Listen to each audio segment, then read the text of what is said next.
வணக்கம், நான் டாக்டர் மைதிலி. இன்னைக்கு நிகழ்ச்சியில தொடர்ந்து நம்ம அன்றாட உணவு சமைக்கும் போது எங்கெல்லாம் தேவையோ அந்த இடத்துலலாம் பெருங்காயம் சேர்த்துட்டே வர்றதால எந்தெந்த நோய்கள்லாம் ஏற்படாம தடுக்க முடியும், குறிப்பா இந்த பெருங்காயத்துல என்னென்ன ஊட்டச்சத்துக்கள் அதிகமா இருக்குன்றத பத்தி இன்னைக்கு நான் நிகழ்ச்சியில தெளிவா சொல்றேன். நிறைய பேர் பாத்தீங்கன்னா உணவு சமைக்கும் போது உணவோட சுவையை அதிகப்படுத்த இல்ல உணவோட வாசனையை அதிகப்படுத்துறதுக்கு பெருங்காயம் பயன்படுத்துவாங்க.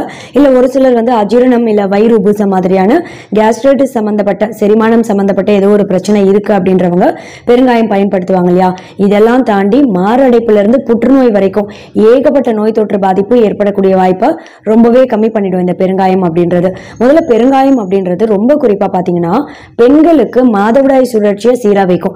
மாதவிடாய் நேரத்துல அளவுக்கு அதிகமான ரத்தப்போக்கு, ஒரு சில பெண்களுக்கு கட்டி கட்டியா அளவுக்கு அதிகமான ரத்தப்போக்கு இருக்கும், அடி வயிற்று வலி ஏற்படும், இடுப்பு வலி ஏற்படும், இன்னும் பாத்தீங்கன்னா உடல் சோர்வு ரொம்பவே அளவுக்கு அதிகமா இருக்கும் ஒரு சில பெண்களுக்கு இல்லையா. இந்த வலி எந்த வகை வலியா இருந்தாலும் சரி, இல்ல அளவுக்கு அதிகமான ரத்தப்போக்கு இருக்கு அப்படின்னா அதை சீக்கிரமே இயற்கையாவே சரி பண்ணக்கூடிய முக்கியமான உணவுகள்ல இந்த பெருங்காயம் அப்படின்றது ரொம்ப முக்கியமான ஒரு உணவா இருக்கு. ரொம்ப குறிப்பா பிசிஓடி நோய் பாதிப்பே ஏற்படாம தடுக்கிறதுலயும் இந்த பெருங்காயம் அப்படின்றது முக்கியமான ஒரு உணவு. இப்ப அளவுக்கு அதிகமான ஒரு உதிரப்போக்கு இருக்கு, இல்ல பீரியட்ஸ் டைம்ல கேர்ள்ஸ்க்கு ஏதோ அளவுக்கு அதிகமா அடி வயிற்று வலி இடுப்பு வலி இருக்கு அப்படின்றவங்க பெருங்காயம் எப்படி பயன்படுத்தலாம்னு கேட்டீங்கன்னா, நல்லா ஃப்ரெஷ்ஷா இருக்கக்கூடிய தயிர் எடுத்து நல்லா சிலுப்பி மோர் மாதிரி அடிச்சு ஒரு கிளாஸ் அளவு மோர் எடுத்துக்கோங்க. இதுல உப்பு சர்க்கரை எதுவுமே நீங்க சேர்க்க கூடாது. இந்த மோர்ல பாத்தீங்கன்னா 1/4 டீஸ்பூன் அளவு பெருங்காயத்தூள், கூடவே 1/4 டீஸ்பூன் அளவு வெந்தய பொடி. வெந்தயத்தை உங்க வீட்லயே நீங்க லேசா வறுத்து நல்லா சூடார விட்டு பொடி மாதிரி அரைத்து ஒரு ஸ்டீல் பாக்ஸ் இல்ல கண்ணாடி கண்டெய்னர்ல நீங்க ஸ்டோர் செய்து வைத்துக்கோங்க. 1/4 டீஸ்பூன் இந்த வெந்தய பொடி, கூடவே 1/4 டீஸ்பூன் அளவு பெருங்காயம் சேர்க்கப்பட்ட ஒரு கிளாஸ் அளவு மோர். இதை என்ன செய்யலாம், மாதவிடாய் நேரத்துல முதல் 5 நாட்கள் நீங்க குடிச்சிடலாம் ஒரு 11 மணி அளவுல.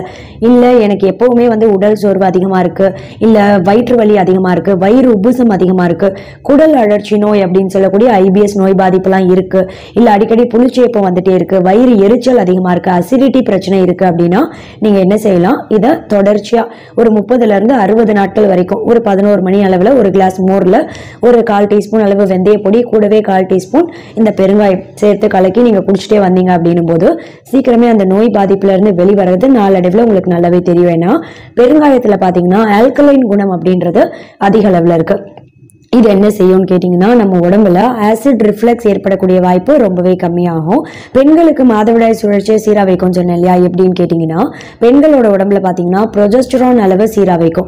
இதனால பார்த்தா நம்ம உடம்புல மென்சஸ் பிளட் ஃப்ளோவை ரெகுலேட் பண்றதுக்கு ரொம்ப ரொம்ப உதவியா இருக்கும். இதனால பெருங்காயம் அப்படின்றது ரொம்ப குறிப்பா பெண்கள் எல்லாரும் நம்ம அன்றாட உணவுல சேர்க்க வேண்டிய முக்கியமான ஒரு உணவு. நம்ம முன்னோர்கள்லாம் பாத்தீங்கன்னா குழந்தை பெற்றெடுத்த பெண்களுக்கு முதல் ஒரு 10 நாட்கள் பெருங்காய உருண்டை அப்படின்றதே கொடுப்பாங்க. ஏன்னா கர்ப்பப்பையில இருக்கக்கூடிய கழிவுகள் எல்லாத்தையும் வெளியேற்றம் செய்து நம்ம கர்ப்பப்பையை நல்ல தூய்மை அடைய செய்யும். பொதுவாகவே பிசிஓடி நோய் பாதிப்புலாம் வராம தடுக்கணும், ஃபைப்ராய்டு வராம தடுக்கணும், கர்ப்பப்பைக்கு ரத்த ஓட்டம் சீரான முறையில் இருக்கணும் அப்படின்னா பெருங்காயத்தை நம்ம அன்றாட உணவுல அடிக்கடி சேர்க்க வேண்டியதும் ரொம்ப முக்கியமான ஒரு விஷயம். இந்த பெருங்காயம் அப்படின்றது பொதுவாகவே ரசம் வைக்கும் போது இல்ல சாம்பார் வைக்கும் போது இப்படி எந்தெந்த இடத்துல தேவையோ அந்த இடத்துல உணவு சமைக்கும் போது நம்ம சேர்த்துட்டே வருவோம் இல்லையா. இதனால பார்த்தா ஒரு சில நோய் பாதிப்பு ஏற்படக்கூடிய வாய்ப்பும் ரொம்பவே கம்மி தான். ரொம்ப குறிப்பா ஒற்றை தலைவலி அப்படின்னு சொல்லக்கூடிய மைக்ரேன் நோய் பாதிப்போட அறிகுறிகளை இது கம்மி பண்ணும். இந்த நோய் வரக்கூடிய வாய்ப்பையும் ரொம்பவே கம்மி பண்ணும். மன அழுத்தத்தை கம்மி பண்ணும். ஸ்ட்ரெஸ் இருக்கு இல்ல டிப்ரெஷன் இருக்கு அப்படின்னா அதை இயற்கையாவே கம்மி பண்ணக்கூடிய முக்கியமான உணவுகள்ல இந்த பெருங்காயம் அப்படின்றது ஒண்ணு. எலும்புகளையும் நல்ல வலுவடைய செய்யும். ரொம்ப குறிப்பா புற்றுநோய் ஏற்படக்கூடிய வாய்ப்பை கம்மி பண்ணும். எப்படின்னா பெருங்காயத்துல பாத்தீங்கன்னா ஃபெருலிக் ஆசிட் அப்படின்னு சொல்லக்கூடிய முக்கியமான ஒரு வேதிப்பொருள் அதிக அளவுல இருக்கு. இந்த ஃபெருலிக் ஆசிட் அப்படின்றது புற்றுநோய் செல்லோட வளர்ச்சி நம்ம உடம்புல ஏற்படக்கூடிய வாய்ப்பை கம்மி பண்ணும். ஆக்சிடேட்டிவ் ஸ்ட்ரெஸ்ஸையும் கம்மி பண்ணும். குறிப்பா ஒரு ஆய்வு நடத்தினாங்க. அந்த ஆய்வோட முடிவில் என்ன சொன்னாங்கன்னா, பெருங்காயத்தில் இருக்கக்கூடிய இந்த ஃபெருலிக் ஆசிட் அப்படின்றது நம்ம உடம்புல குடல் புற்றுநோய் ஏற்படக்கூடிய வாய்ப்பை 50% கம்மி பண்ணும்னு இந்த ஆய்வோட முடிவில் சொல்லியிருக்காங்க. இதனால குடல் அழற்சி நோய் வரக்கூடாது, குடல் புற்றுநோய் வரக்கூடாது, குடல் பகுதியோட இயக்கமே சீரா இருக்கணும் அப்படின்னா கண்டிப்பா பெருங்காயத்தை நம்ம அன்றாட உணவுல அடிக்கடி சேர்க்க வேண்டியதும் ரொம்ப முக்கியமான ஒரு விஷயம்.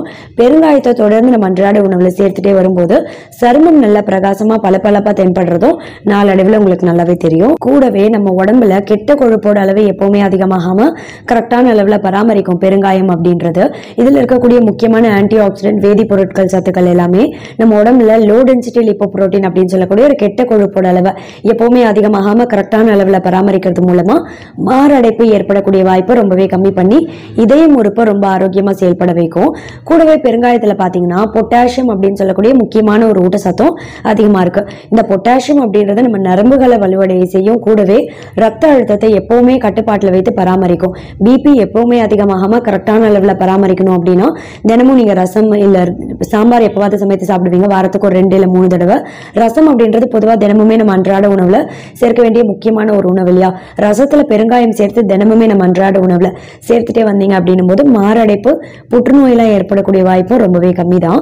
ரொம்ப குறிப்பா இந்த பெருங்காயத்துல இருக்கக்கூடிய முக்கியமான ஊட்டச்சத்துக்கள் ஆஸ்துமா, பிராங்கைட்டிஸ், நிமோனியா, நெஞ்சு சளி அதிகமா இருக்கு, இல்ல செஸ்ட் கன்ஜெஷன் இருக்கு அப்படின்னா இது மாதிரியான பாதிப்புல இருந்து வெளிவரத்துக்கு ரொம்பவே உதவியா இருக்கிறதோட மட்டும் கிடையாது, மூச்சு விடுறதுல ஏதாவது கஷ்டம் இருக்கு அப்படின்னா அதை சீக்கிரமே சரி பண்ணும். இப்ப ஆஸ்துமா, வீசிங் பிரச்சனை இருக்கு, மூச்சு விட ரொம்ப கஷ்டமா இருக்கு, இல்ல வின்டர் டைம்ல ரொம்பவே கஷ்டப்படுவீங்க இல்லையா, இது மாதிரியான பிரச்சனை இருக்கு, செஸ்ட் கன்ஜெஷன் இருக்கு, நெஞ்சு சளியை வெளியேற்றம் செய்யணும் அப்படின்றவங்களா என்ன செய்யலாம், ஒரு 1/4 டீஸ்பூன் அளவு சுக்கு பொடி எடுத்துக்கோங்க. கூடவே 2 சிட்டிகை 2 பிஞ்ச் அளவு பெருங்காயத்தூள்.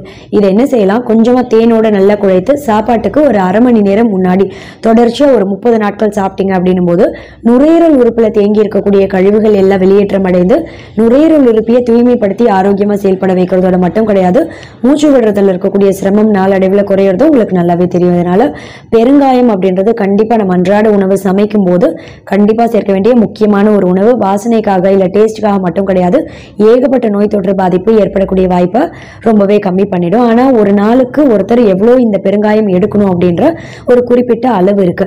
அதை தாண்டி எடுத்தீங்க அப்படின்னும் போது அளவுக்கு மீறினால் அமுதமும் நஞ்சு இல்லையா, இது ஒரு சில பக்க விளைவுகளை ஏற்படுத்தும். பெருங்காயம் அப்படின்றது அளவுக்கு அதிகமா எடுத்துட்டோம் அப்படின்னா தலைவலி அதிகப்படுத்தும், வயிற்றுப்போக்கு ஏற்படலாம், ஒரு சிலருக்கு கேஸ்ட்ரைட்டிஸ் பிரச்சனையே அளவுக்கு அதிகமா ஏற்படும். இப்போ பெருங்காயம் அப்படின்றது ஒரு நாளுக்கு ஒருத்தர் எவ்வளவு எடுக்கலாம்னு கேட்டீங்கன்னா 40ல இருந்து ஒரு 43 மில்லிகிராம் அளவுக்கு தான் பெருங்காயம் அளவு எடுக்கணும். அதாவது நீங்க உங்க அன்றாட உணவு சமைக்கும் போது எந்தெந்த இடத்துல பெருங்காயம் சேர்க்கிறீங்களோ ரசம், சாம்பார்ல அதுவே நம்ம உடலுக்கு போதுமானதா இருக்கும். ஆனா அதெல்லாம் தாண்டி பிசிஓடி பாதிப்பு இருக்கு, அளவுக்கு அதிகமான உதிரப்போக்கு இருக்கு, மாதவிடாய் சுழற்சி சீரா இல்ல குடல் அழற்சி நோய்னு சொல்லக்கூடிய ஐபிஎஸ் நோய் பாதிப்பு, செரிமானம் சம்பந்தப்பட்ட பிரச்சனை இருக்கு அப்படின்றவங்களாம் 1/4 டீஸ்பூன் பெருங்காயத்தை நான் சொன்ன மாதிரி வெந்தய பொடியோட சேர்த்து மோர்ல கலக்கி நீங்க 11 மணி அளவுல குடிச்சிட்டே வந்தீங்க அப்படின்னாலும் உங்க உடல் நல்ல ஆரோக்கியத்துக்கு ரொம்பவே நல்லது. பெருங்காயம் அப்படின்றத கண்டிப்பா நம்ம அன்றாட உணவுல சேர்க்கணும் அப்படின்ற ஒரு விழிப்புணர்வு. இந்த தகவல் உங்களுக்கு பிடிச்சிருந்தா லைக் பண்ணுங்க, உங்க ஃப்ரெண்ட்ஸுக்கு ஷேர் பண்ணுங்க, மறக்காம எங்க சேனலுக்கு சப்ஸ்கிரைப் பண்ணுங்க.